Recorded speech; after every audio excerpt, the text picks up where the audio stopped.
香港中醫醫院咧喺舊年已經投入服務啦，預約人數咧已經排隊去到3個幾月之後先有得睇。可以見到咧中醫藥嘅服務咧喺社會係非常普及嘅。民建聯係感謝政府咧加大對中醫藥發展嘅支持，再向咧中醫藥發展基金注資5億元。我相信咧係有助推行同埋落實香港中醫藥發展藍圖嘅各項政策措施，推動香港中醫藥全方位高質量嘅發展。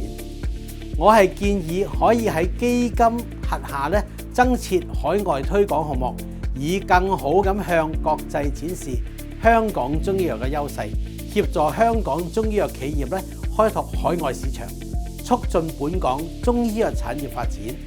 讓中醫藥產業咧成為香港經濟新增長點。